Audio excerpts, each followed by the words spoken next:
Nowadays, where having incredibly fast spinning 30mm thick fans starts to become nothing exceptional anymore, Hyte was like, nah, 32. This is the Hyte technology harnessing innovative chunk of cooling FP12, the 32mm thick everything fan.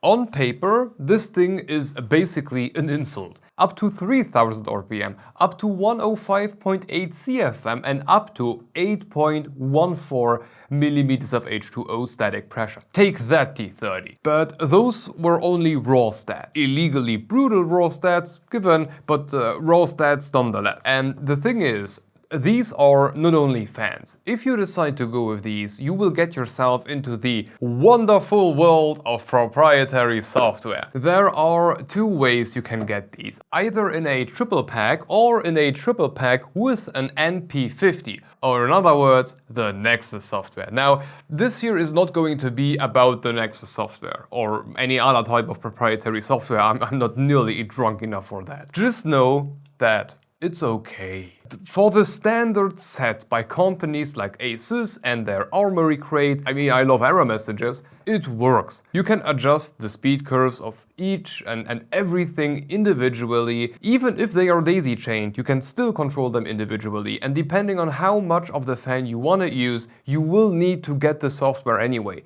Just as an example, there are thermal sensors basically on everything what Hyte is producing right now, and good luck reading them over PWM. Because yes, you will get a proprietary cable to PWM adapter if you really want to do it. So you are perfectly able to get a triple pack of those and then hook them up immediately to a header. That does work, but I just wouldn't do it. Not because I really love that fish, but because there are features that you are going to flat out lose. And why the hell should you buy and pay for an expensive fan and then not use half of its technology? So, in case this wasn't clear enough, in my opinion, it makes absolute sense to go with the Thicc FP12 paired with some sort of Nexus controller. And by the way, you can also use, for example, the one which is built into the Thicc AIO, that works too. With all of that said, let's talk about what you are actually getting here. A triple pack of these Thicc FP12s with the NP50 come in a very Hyte-like packaging stuffed with very useful warnings. Yeah, don't Google that. Inside you will get the full package, and I really mean it, because for my very first time we have a package of only proprietary connection stuff where the manufacturer actually included enough proprietary connection stuff. So we will get 3 FP12 fans, the NP50 controller, a cable to provide it with power and connection, an additional harness to connect regular 4-pin PWM fans, as well as an additional thermal sensor, for good measure, a proprietary 2 regular 4-pin PWM adapter, enough case and radiator screws to build a shed, and get this, 2 proprietary 600mm long cables, one using the male and the other one using the female ends, and 2 proprietary 300mm long cables to daisy chain the fans to each other. And the thing is, each of the fans already has a connection built right into the frame. The male version on one side and then the female on the other. So what you can actually do is just smash them together and daisy chain them in a single block. And thanks to the additional magnets which are in the connector and in the frame, this whole thing will keep on stronger together than your parents' marriage. And the reason I'm so happy about this is, in theory, you can run all 3 of the fans separately from each other, be it connected to the controller via this proprietary to Nexus proprietary Type-C cable, yes, it's a lot of proprietary different cables here, or by just daisy chaining one to the other one using that double daisy chain thingy cable. And that is really cool because it doesn't force you into some, let's say, random block where the manufacturer has decided all you can do is 2 + 1 or just like a triple block. Remember Corsair, you are free to do whatever you want, and I believe that is really cool. But, and that's an important but, with a single box of these, you will only start a single chain coming from the controller. By default, you will only get one cable featuring that male USB-C end, which is the only one that plugs into the controller. And yes, it took me ages to find out what this second female USB-C cable is for. It is to daisy chain a fan to an ARGB strip. God, that was complicated. But that doesn't really change anything, because there are enough daisy chain cables so that you can still connect all of the fans separate from each other or in separate spots. Nobody is stopping you. And by the way, you can also use the daisy chain cable to daisy chain the daisy chain cables. It's just a fun fact. But let's maybe backtrack a bit here, because I think I just skipped over a whole bunch of stuff here. To get that Nexus portal going, we need a 6-pin PCIe for power, and yes, you need it, because that thing can draw a maximum of 180 watts of cooling power and ARGB strips. 180! And a older 2.0 internal header for communication. And before you think you could force your own PWM curve onto this 4-pin PWM header is not for motherboard control. It is actually the very opposite. It is meant to be connected, if needed, to your motherboard CPU fan header. And the only thing it will do is tell it to shut the hell up, because the thick boys are taking care of it now. That's really all. In the event that you are planning to connect additional regular 4-pin PWM cables to the Nexus portal, we got this additional cable. Pleasure here. This can go on the right side of the connector, right next to the main wire harness, which, yeah, I have no clue who decided to position it like this. This doesn't make sense, but hey, at least props to Hyte for adding this pulling strap on the cable. That makes stuff so much easier. From there we got 3 USB-like connectors on the controller. Each of them can survive up to 8 amps or 15, all 3 combined, whatever applies first. And if we do some magic calculation here, the fans run on 12 volts, 15 amps multiplied by 12 volts, and voila, you have your 180 watts max power that the thing can draw. But before you think Hyte forces you to find all of that power draw stuff of every fan and every ARGB strip that you connect out yourself, they made a calculation for you. Up to 54 fans in total, or 18 max per port. And don't forget that these Hyte ARGB strips also consume your parents' electricity, so subtract that from the total number.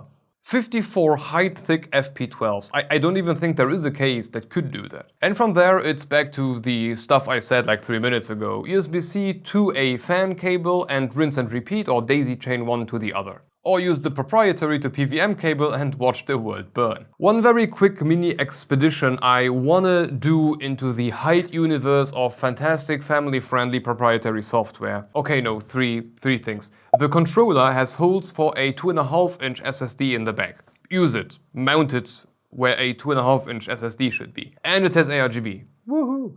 Anyway, the thermal stuff is really cool. You can use the thermal sensor that you can hook up to the controller immediately, or use the ones on the fans, cause each of the fans will provide the software with yet another air temperature reading. And to give you an example of an excellent use case for that sensor. Let's say you have a 360mm radiator and you got 6 fans, 3 in the front as like push through, and then 3 behind to pull. And what you could actually do is use the air temperature of the backside fans, the ones that are pulling air through, and then have the whole thing react to that temperature. Basically setting up a system where the fans will spin slower until the water in your whole loop is cool down to a degree wherever you see fit. And that's like the coolest use case I can think of, and that would be exactly what I would use it for. Or you can just crank them up all the way and start beef with your neighbors. That's really your choice. Okay, with all of the Nexus stuff out of the way, let's talk about what you can do with these. We benchmark fans in 2 different ways. Once on our case simulator, a wooden box where we use 2 fans to recycle the air within and measure the results by looking at the CPU temperature underneath a passive Nokia P1. And for radiators, we blow through a 10 FPI 80mm thick radiator and we measure the performance by calculating the water temperature above ambient. For both of these tests, we first measure the max performance and then we slowly lower the fan speed whilst noting down the noise to create a noise to performance curve. Letting the FP12 run wild on our case simulator made the CPU stay at 42.1 degrees C. That's an interesting result. It's at the top of the chart, sure, but it's below a bunch of fans like the T30, Pro 4, iScale Extra or Scythe Tornado, and I did not expect that. Given they are all within a certain margin of error, granted, but given the specs, I expected the FP12 to end up somewhat higher. And this, unfortunately, will start the not so positive side of this review. Let's talk about the noise. The FP12 and its 32mm thickness combined with the 3000 RPM speed. Out of all 120mm fans that I own, this thing is so loud it makes everything else look quiet.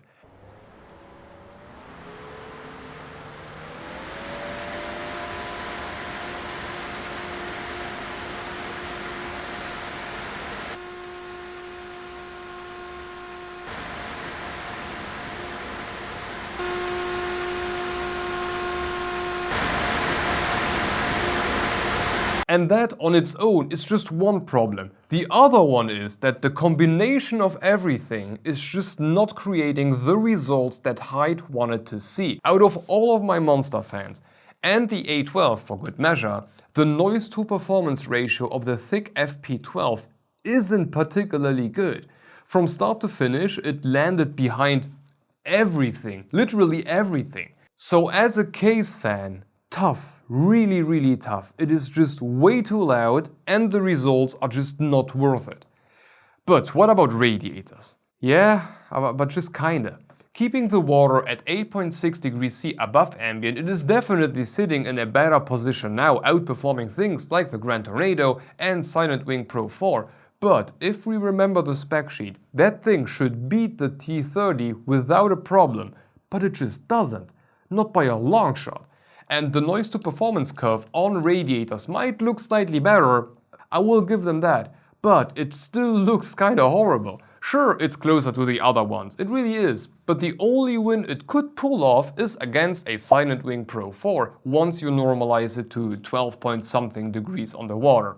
I was shocked when I saw this, when I saw the graphs being produced. I was just shocked. I was under the impression Hyte was coming with the best next market fan that they have, and they are revolutionizing everything. I mean, they have LCP on the impeller, it's a high performance fan, but at the end of the day, it didn't perform. And I'm actually not the only one coming to this conclusion. Again, on spec, amazing fans. These things can be monsters, but the noise to performance ratio is just off, and it's hard to even comprehend by how much. And this creates a very difficult spot for these, cause if you were looking for the most brutal fan out there, not quite. They are pretty good, they are very close to like being the very brutal ones. Max performance is outstanding, really, it really is, but it's not the best. And no matter how I look at it, there are dozens of fans on my charts that will crush these in noise to performance, even ones that are not 30mm thick. On reds by a bit, on cases by a lot. I think this is kinda sad because I do very much enjoy the idea behind these fans. Similarly to what I said with the Thicc AIO, the possibilities are so huge, observing temperatures, thermals on so many different points in your system, reacting accordingly, daisy chaining the shit out of them. And keep the individual control of everything, that's a huge point. And 4-pin PWM fan compatibility, and daisy chain the whole thing to different type of things like ARGB strips and still maintain the functionality on every individual thing. The whole Nexus universe is very impressive, but the fan just isn't performing as well as it should. And the sad joke here is the price is actually fully justified in my opinion. A triple pack will cost you 80 bucks, so 27 a fan. And even if you include the Nexus controller for the first pack, you will end up at 36 bucks per fan, which is still in Nokia territory. And add another triple pack and then you don't need the controller anymore, and suddenly you are looking at with 6 fans at about 30 bucks per fan, which is okay. Especially if you consider the next closest thing I know of which could do all of the thermal stuff would be a 50 bucks a piece fan from Corsair. Yeah, Hyte actually came up with a very affordable price tag here. But the performance just does not end up. And as for my part, I love the system, but the conclusion will be the same as for the QX120 from Corsair. Sure, if you got 20 of them, and every single one of them will be spinning at 20-30% of the max RPM, you will have a very cool and very quiet system. But as soon as you compare them head to alternatives like the Phanteks T30, no chance, utter defeat in every category. And I haven't even mentioned the build quality. Due to how they are built, and it looks like the frame is actually consisting of 3 individual layers, and everything is just feeling so cheapy plasticky. Like I can squeeze the individual layers together, and it's just, I don't know, for the price point, I didn't expect that. I expected something better quality for a 25-30 bucks fan. It should be better. So if you really want to do it, sure, get enough of them and then enjoy the benefits of Hyte software. But just never compare it to anything else, or you will just regret that. But okay, this should be all for the Hyte Thicc FP12, and at this point a huge thank you to Hyte for sending them over. Oh, on a side note, we have a Discord server, so if you want to join, the link is down below. And we got channel membership, so if you are planning to sell your soul for an RG poop emoji, that's one way to go. But if not, I'm also releasing the content to all members 2 or 3 weeks in advance. Except for the NDA stuff, because, you know, I don't want to get sued. Additionally, you can rest assured that the income will not only keep the channel afloat, but it will also serve to find a way to stack them horizontally. If 132mm thick fan cannot handle what a T30 can do, maybe a 64mm thick fan can. Anyway, thank you for watching, and if you want to continue, have a look at what happens if we push-pull a Hyte Thicc Q60 with yet another set of FP12. Spoiler alert, a lot will happen. Hope to see you in the next one. Bye bye.